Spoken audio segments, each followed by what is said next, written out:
নয়নাভিরাম সিলেট আন্তর্জাতিক স্টেডিয়াম শুধু চোখকেই প্রশান্ত করে না, এই ভেন্যুর এমন কিছু ব্যাপার রয়েছে যা বাংলাদেশের অন্য অন্য ভেন্যুর থেকে আলাদা।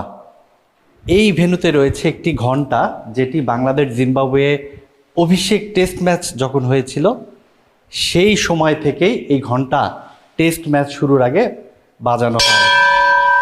এটা বাজিয়ে থাকেন ম্যাচ অফিসিয়ালরা। এই স্টেডিয়ামের অভিষেক টেস্টে ঘণ্টাটি বাজিয়েছিলেন বাংলাদেশের সাবেক অধিনায়ক আকরাম খান। এখন যত টেস্ট হয় ম্যাচ অফিসিয়ালরা ঘণ্টাটি বাজিয়ে শুরু করেন ম্যাচ। পাশেই রয়েছে আম্পায়ার্স ড্রেসিং রুম। আম্পায়ার্সরা এখান থেকে বের হন এবং এই লন দিয়ে হেঁটে এসে ঘণ্টায় টুংটাং শব্দ করে তারা চলে যান ম্যাচ পরিচালনা করতে সিলেট আন্তর্জাতিক স্টেডিয়ামের মূল মাঠে।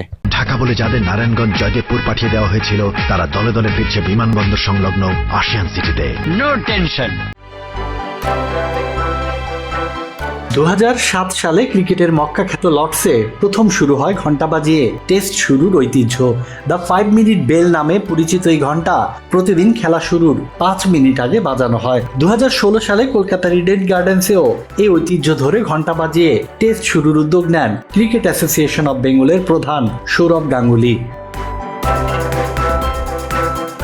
বাংলাদেশের আগের 7টি টেস্ট ভেন্যুর কোনোটিতে এরকম ঘণ্টা বাজিয়ে টেস্ট শুরুর রেওয়াজ ছিল না। অবশ্য চট্টগ্রামের জহুর আহমেদ চৌধুরী স্টেডিয়ামের আম্পায়ার্স রুমের সামনে একটি ঘণ্টা ঝোলানো থাকলেও লর্ডস ও ইডেনের মতো কখনই সেটি আয়োজন করে বাজানো হয়নি।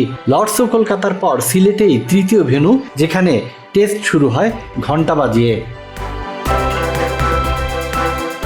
সিলেট আন্তর্জাতিক স্টেডিয়াম থেকে সাজ্জাদ খান, কালবেলা।